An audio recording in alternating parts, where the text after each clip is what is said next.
And we're back once again, only on Last Call. Last Call for the Alcohol, only on Last Call YouTube channel. Now, join me on the line. This man will once again be in action. It's going to be Jesse Hanneman on Bellator 288, a deeply loaded card where the main event is Nemkov versus Anderson. It's Pitbull versus Magomedov, but this man once again hopes to steal the show and hopefully go jump way up in the rankings here. I give you once again the king himself has joined us. Maybe it's Archie Colgan. Archie, let's start off here with you. It's Jesse Hanneman. So what do you have in store for us here? I mean, last time out you said you want to make a striking fight. You made a striking fight. What do you have planned for this Yeah. fight here against Mr. Hanneman?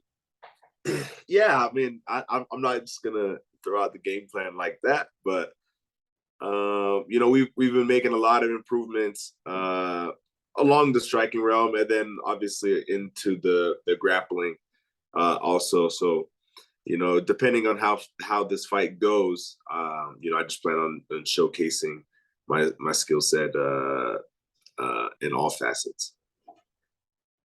I know the key is always, winning the fight, but like, what are the goals for this fight now? Because it's you'll Yeah. be your sixth fight.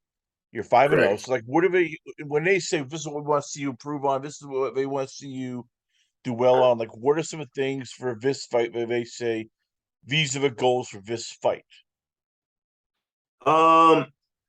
So like along the lines of like training camp, I wouldn't say like we're like just hard nosed watching video of my opponent Jesse and saying like, hey, we need to train for this specifically, these few things that he does. But mainly we're just like, okay, what are things that Archie needs to get better at as a fighter, given my skill set, my talents, my attributes. And then we have been like working on those things. So like just like in, on getting my feet into the right spot so that I can throw better punches or stronger punches or whatever it may be. But those are some things that we have been really honing in on.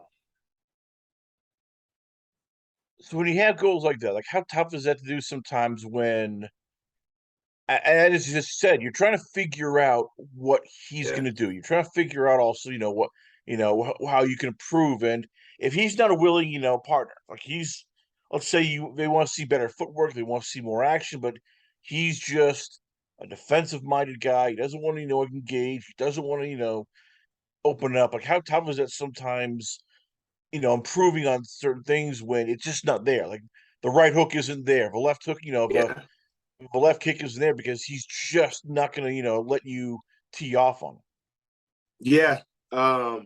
Fortunately for this realm, like outside of like in a wrestling match, if somebody does that, it creates a lot of problem, right? Because if like in a wrestling match, if somebody just puts their hands down, their head down, and they don't want to engage in wrestling, it becomes hard to create offense to get to their legs. And luckily, in this sport, if somebody was evading the strikes in that way, well, then we can just go into the takedown, and vice versa, right? If they were just hard nosed and evading the takedown, then we can go into the strikes. So if that is the case, and they're just kind of running from the punches, don't worry about that because I know how to wrestle. So we'll get through it somehow.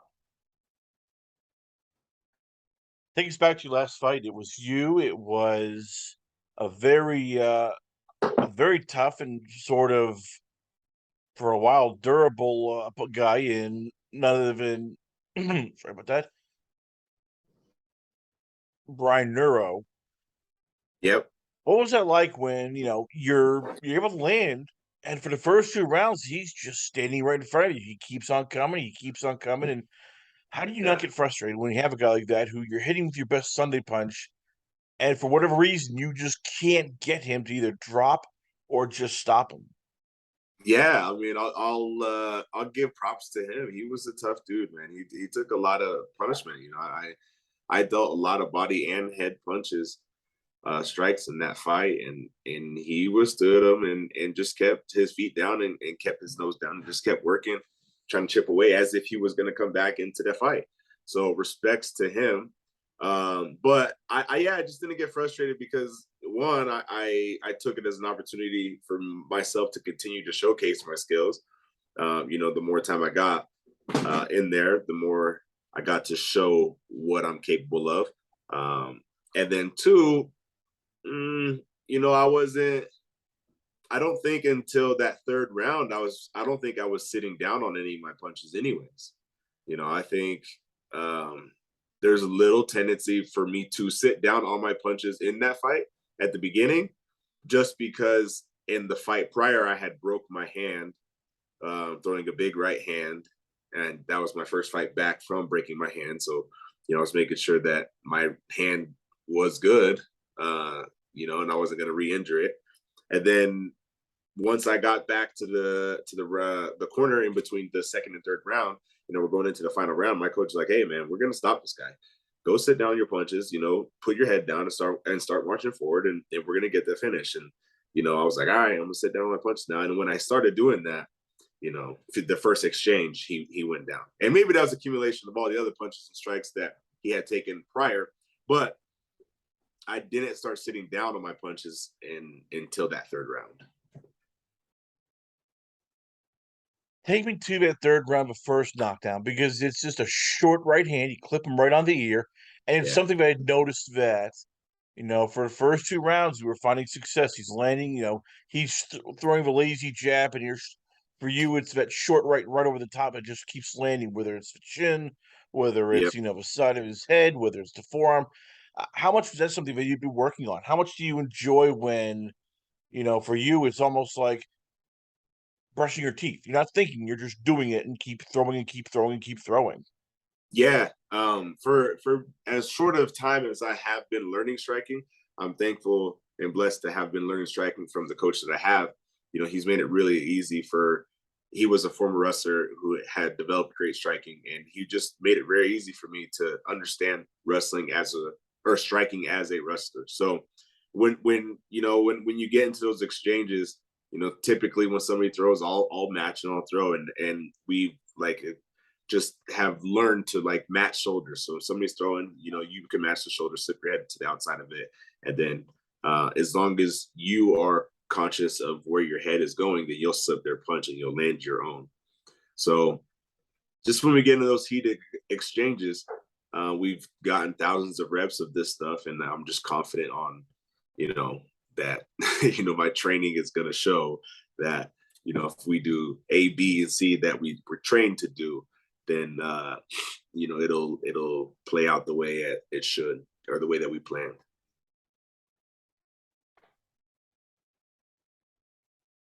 Back once again, if you're just tuning in, it's Archie King Colgan here. We're talking all things, of course, this big win. We're talking upcoming fight once again at Bellator.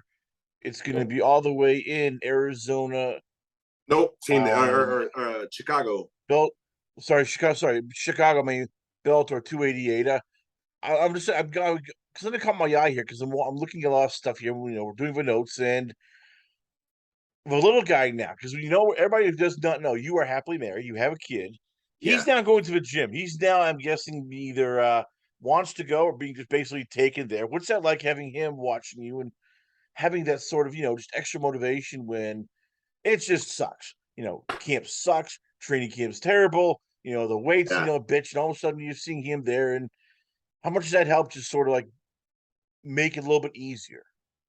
Yeah, it's nice, man. It's nice. Like he just turned 1 in September. So like a little over a year ago, I didn't know how much I would actually enjoy being a dad. Obviously, but growing up, I always thought that I would be a dad, and I thought I'd be a good dad. But when it actually came to it, I was like, dang, I don't know if I'm actually ready to be a dad. But I don't know how I'm gonna be as a dad. Man, it's just the best. When I go to a training session and he happens to come to that training session, or a lot of times I'll go do a late workout in the garage, and sometimes my wife will pop his head in there while I'm working out, and he's just always happy to see me. I just got done sparring, and I turn around and he's running on the mat, he just learned how to walk. So he's stiff legged, running to me, and it's just awesome. Even if it was a bad day of workout, that smile, will erase all the bad stuff that the day had put you through. So it's fun. It's a little extra motivation for sure. But when it comes time to actually start my workout, my training session, I get pretty locked in anyway. So I don't focus too much on him. And then when it's all said and done, the workout's done, I turn my head over there and he's standing there. Man, I can't help but smile even if I'm dead tired.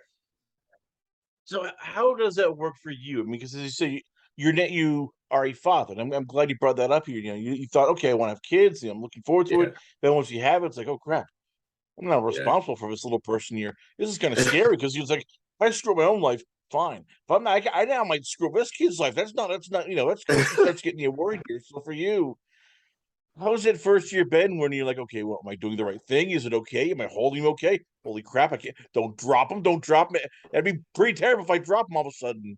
I know, right? That is definitely a thought that goes through your head. Like, man, don't drop him, don't drop him, don't drop him, don't drop him. That when you first get handed that kid, that's like all you can think is like, don't drop him, don't drop him, don't drop him. But I'm actually blessed in the situation that I got because my wife is so she's been a nanny for kids for years, and she's we both have nieces and nephews, but I was an uncle to kids when I was in late high school and college. So I wasn't the most involved uncle during those years, but in current years I have been very involved. But my wife's just been around kids for a long time and helped raise them, so she knew what she was doing. So I'm very thankful that my wife is capable of being the mother that she is, because I don't know if I'd be able to be the father I am without her being the mother she is. So I'm blessed for that. How do you guys find time, Ben, for yourselves? Just for, let's say, husband and wife time, because all of a sudden now there's a kid, and that's 24/7 job right there. And then you have your Yeah, MMA fighting career. Then she has her job, and all of yeah, a sudden, it's like, crap, I can't even date my own wife. It's we yeah. barely have enough time for each other. So for you two, how do you find that time where it's just like you want to have alone time, you want to have me time? It's like, okay, how do we schedule this 3 weeks out, 4 weeks out? Do I need my Google Calendar here? No, man. But I wish I had a better answer. But at the time being, we don't really get too much of that alone time. It's the three of us. We are a squad at the moment. So if we're doing date night, the Colgans are all doing date night. Mom, dad, and baby are going to do date night.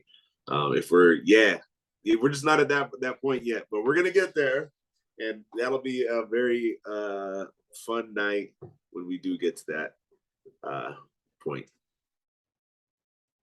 Last question, we'll let you go. It's next year is going to be the Bellator Lightweight Grand Prix.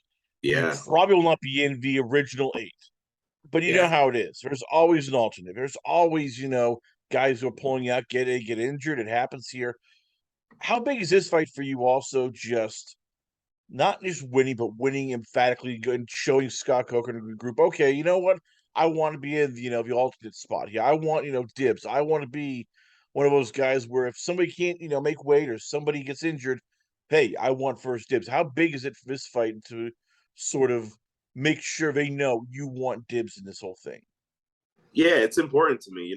Once I was, I was watching the last Bellator event, and when I saw or heard that that's what they were doing, and like I think they said they're gonna start it in like February or January, I'm like, man, I might be a little bit too short for that. Like not, like in my career, I might be a little bit short for it. But yeah, we'll see. I have a good management, good team behind me. Who I know he'll always put a good word in for me if I go do my job. So it is important to me that I go do my job so I can put my best foot forward if that argument is to come. But I'll just continue dot my I's, cross my T's, and my opportunities will come. All right, have it, ladies and gentlemen. Once again, we're proud to have on the show. I give you the king himself. I give you Archie Colgan. Archie, before I let you go, so where can fans check you out at? Where is the Twitter page, Instagram, the Yeah. website, and who are the sponsors going to be for this fight coming up once again? Yeah. So you can find me at Instagram or Twitter. Both of them are King_Colgan. That's just normal King_COLGAN. And then I also got a Facebook, MMA page. It's just Archie Colgan MMA. And then I'm working on a website. We'll get there soon. I'm slow playing right now. But yeah, I got a handful of sponsors. DNA Vibe, who is a red light therapy company, who has been really great for me in my recovery for my last actually 5 fights. So all my pro fights, I've been sponsored with them, and their product is amazing. Helps me recover. And then I got a handful of other sponsors here, like Denver Chiropractic, who helps me with my recovery. Endurance Roofing, who is a great roofing company out here in Colorado, who's been supporting the dream. Metropolitan Insurance, Hummingbird. It's a great tech company. Just a handful of things, and I know I'm forgetting a few, so they'll get mad at me. But I love you all, and thank you guys for the support. Archie Colgan, ladies and gentlemen, once again, always on a pleasure on the show. He'll be fighting. It's going to be Bellator 288, November 18th, only at the Wintrust Arena in Chicago, Illinois.